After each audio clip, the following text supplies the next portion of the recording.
इस वीडियो में हम अरिथमेटिक प्रोग्रेशंस के एनसीईआरटी के क्वेश्चंस को सॉल्व करेंगे। आप जैसे कि जानते हैं एपी ये अरिथमेटिक प्रोग्रेशन का शॉर्ट फॉर्म है। इसमें यदि हमको किसी भी सीरीज को या सीक्वेंस को चेक करना है कि वो एपी है कि नहीं, तो सबसे पहले हम उसका कॉमन डिफरेंस निकालेंगे। तो जो कोई भी सीरीज दी हुई हो उसको हम इस तरह से कह सकते हैं A1, A2, A3 and so on. तो ये सीरीज दो तरह की होती है, जैसे कि हम जानते हैं एक फाइनाइट सीरीज होती है, एक इनफाइनाइट सीरीज होती है। तो मान लीजिए इस सीरीज का nth टर्म है an, ठीक है।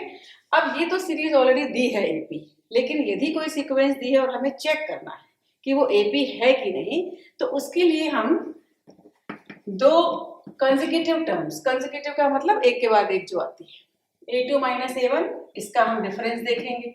फिर हम A3 माइनस A2 देखेंगे। यदि हमको ये जो डिफरेंस है सेम मिलता है, इसका मतलब दी हुई सीरीज या दिया हुआ सीक्वेंस जो है वो एपी है। तो हम एनसीईआरटी क्वेश्चंस जो हम कर रहे हैं एक्सरसाइज 5.1, इसमें कुछ क्वेश्चंस दिए हैं जिसको कि मैं सॉल्व करूंगी। पहला क्वेश्चन है the taxi fare after each kilometre when the fair is ₹15 for the first kilometre and ₹8 for each additional kilometre. इसका मतलब टैक्सी फेयर पहले किलोमीटर के लिए फेयर है ₹15 और आने वाले जो किलोमीटर्स है, मतलब यदि कोई भी व्यक्ति 4 किलोमीटर चलता है तो पहले किलोमीटर के लिए उसको 15 रुपए देने हैं और आने वाले किलोमीटर्स के लिए मतलब दूसरे किलोमीटर के लिए वो 8 रुपए एक्स्ट्रा देगा। तो पहले टर्म को हम कहेंगे 15, ठीक है। दूसरी टर्म जो हमारी आएगी वो 15 प्लस 8, क्योंकि पहले किलोमीटर के लिए ऑलरेडी वो 15 रुपए दे चुका है।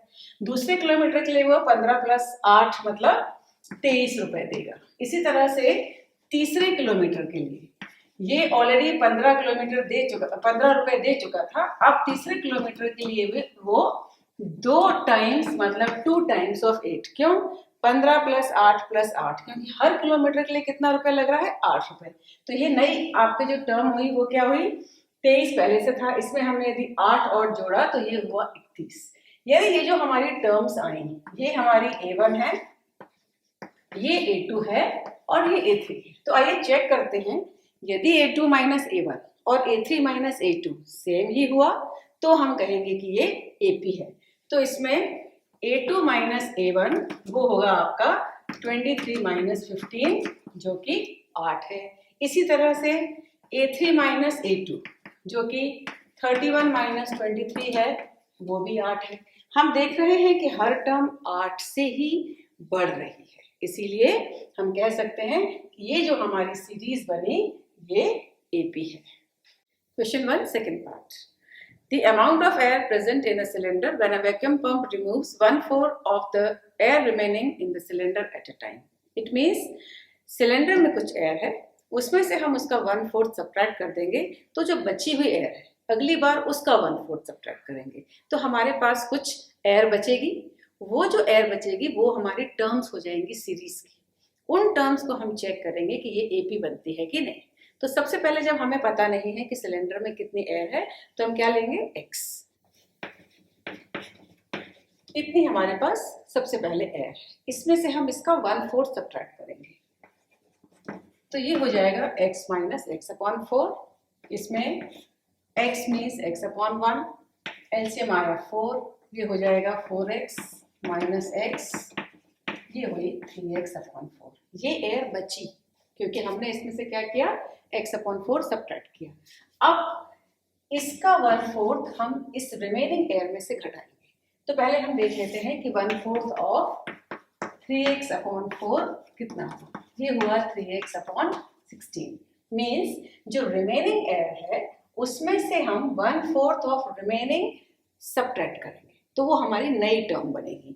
तो हमारे पास ऑलरेडी कितनी एयर है अब सिलेंडर में, 3x अपॉन 4, इसमें से इसका 1/4 सब्ट्रैक्ट करना है और 1/4 है कितना, 3x अपॉन 16।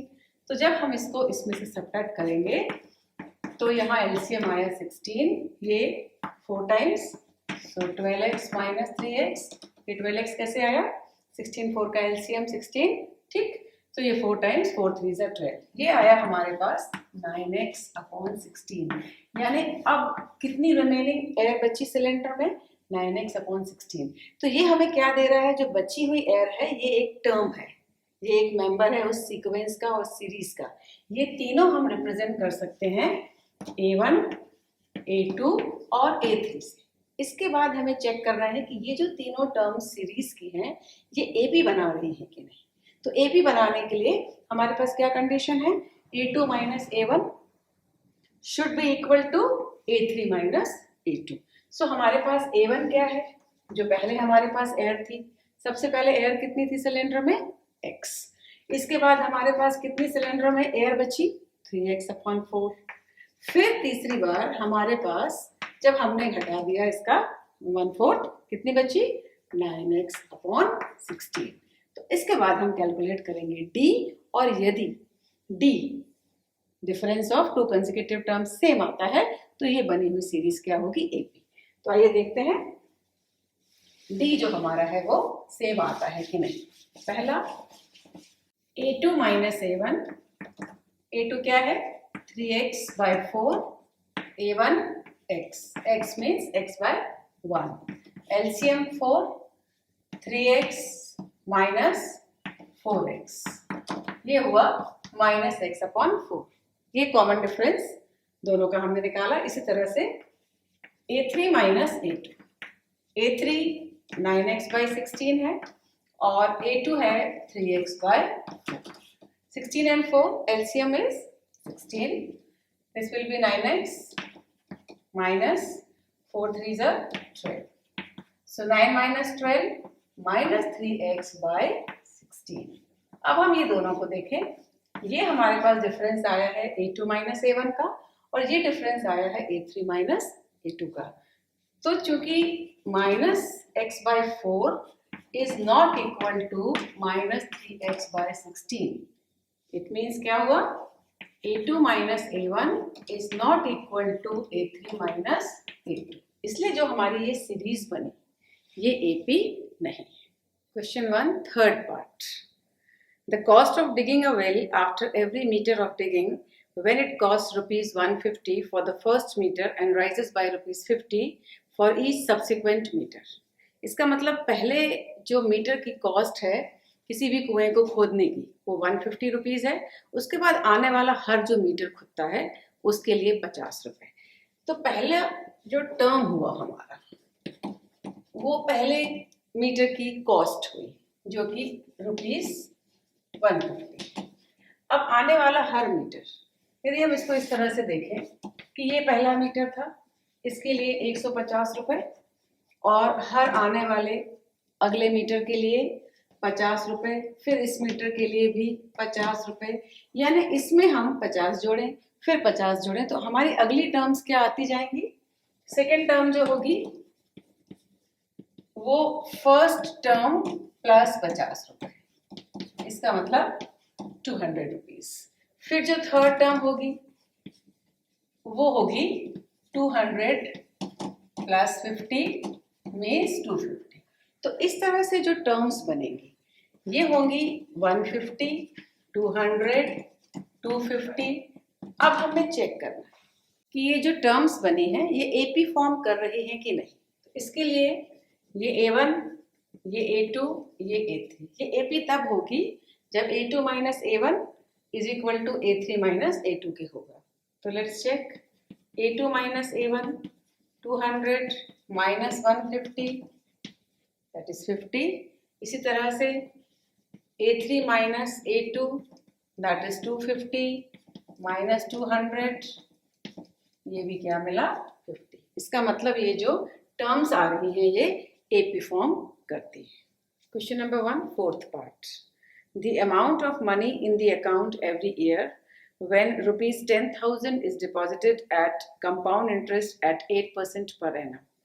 इसका मतलब जो पहला टर्म होगा वो 10,000 रुपीज़, उसके बाद हर साल के लिए हमको अमाउंट कैलकुलेट करना है और ये देखना है कि जो अमाउंट आता है और ये फर्स्ट ईयर का जो प्रिंसिपल है ये सारे टर्म्स मिलके AP बनाते हैं कि नहीं। तो फर्स्ट टर्म होगी प्रिंसिपल जो कि है 10,000 रुपीज। अमाउंट में उन्होंने कहा compounded annually means compound interest. तो कंपाउंड इंटरेस्ट के लिए जो फॉर्मूला हम यूज करते हैं, अमाउंट होता है principal into 1 plus r upon 100 to the power n। इसमें r rate of interest, n time period, p is the principal. तो ये फॉर्मूला लगा के हम कैलकुलेट करेंगे कि फर्स्ट ईयर के लिए, सेकेंड ईयर के लिए, थर्ड ईयर के लिए जो अमाउंट होगा वो टर्म्स हमारी एपी में फॉल करेंगी या नहीं। तो फर्स्ट ईयर के लिए, ये तो फर्स्ट ईयर का फर्स्ट टर्म हुआ। अब एक साल के लिए यदि हमें अमाउंट निकालना है तो A1 amount for 1 year 1 plus 8 upon 100 to the power 1, क्योंकि रेट हमको क्या दिया हुआ है 8% पर एनम। ठीक, तो 1 ईयर के लिए अमाउंट हुआ P इंटू 1 प्लस 8 अपॉन 100। यहाँ P कितना है 10,000। तो ये हुआ 108 अपॉन 100। अब इसको अभी हम कैलकुलेट नहीं करते, let's see the second term. Okay, A2 क्या होगा, P है 10,000, कितने साल के लिए 2 साल के लिए। तो 2 साल के लिए 1 plus 8 upon 100 to the power 2. So the amount will be 10,000 into, this will be 108 upon 100 to the power 2. इसी तरह नेक्स्ट ईयर के लिए यहाँ टू द पावर 3 होगा।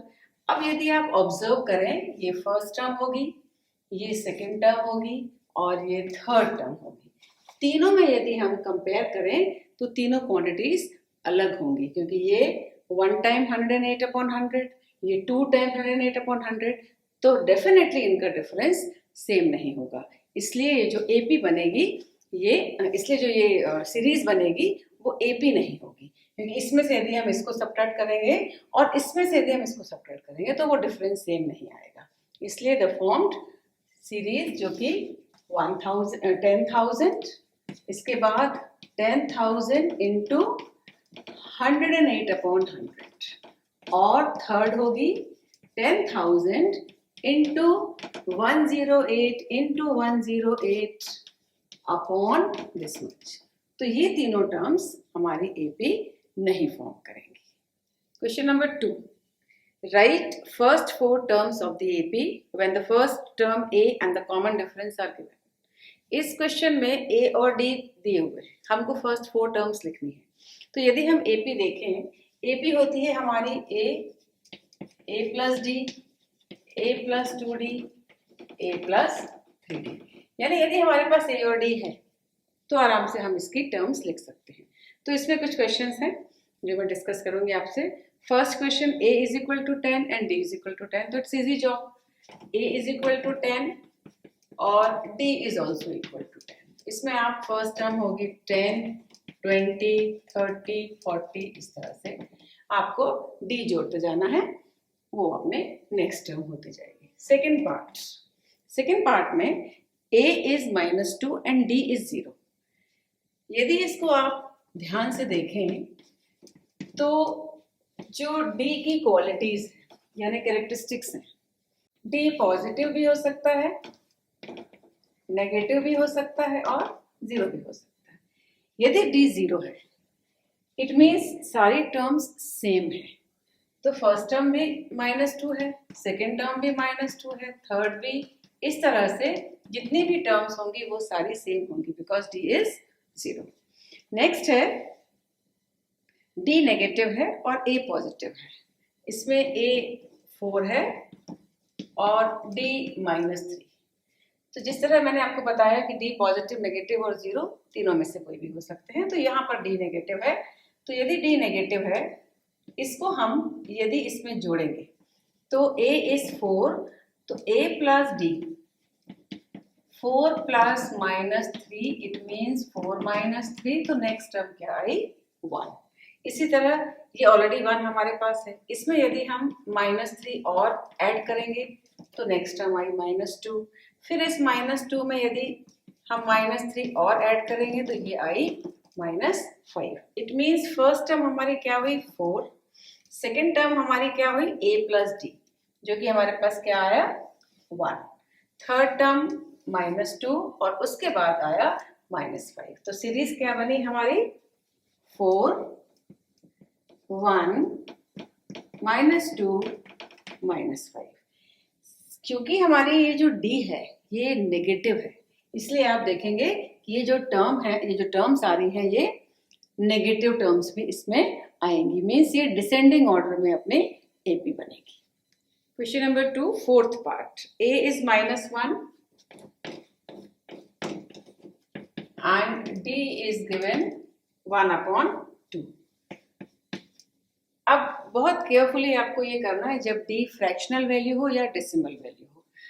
तो फर्स्ट टर्म हमारी होगी -1, सेकेंड टर्म -1 में हम 1/2 ऐड करेंगे, तो -1 + 1/2 एलसीएम 2 -2 + 1, तो ये आया -1/2।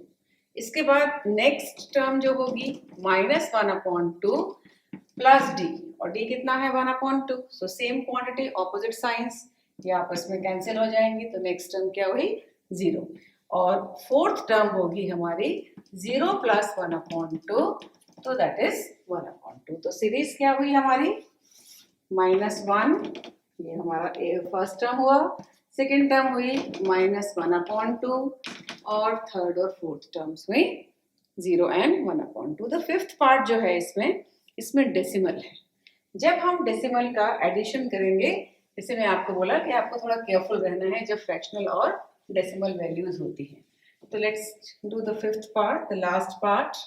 इसमें a है -1.25 और d है -0.25। तो फर्स्ट टर्म ऑलरेडी गिवन है, second term a + d -1.25 plus d already negative है।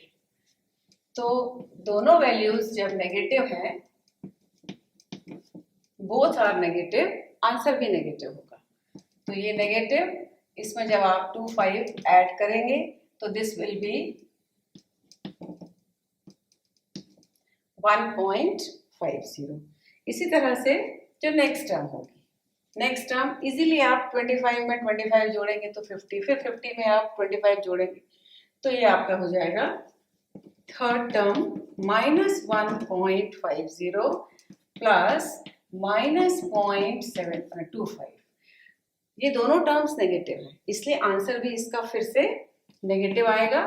तो -1.50 plus -0.50 would be 1.75। And the last term fourth, because हमको फोर्थ टर्म तक ही निकालना है, -1.75 प्लस -0.25। Now 75 + 25 is 100। तो ये जो नेक्स्ट टर्म होगी A4, ये if you will add this will give you 7 2 9 and 1 10 2, but both are negative, तो A4 आई हमारी -2।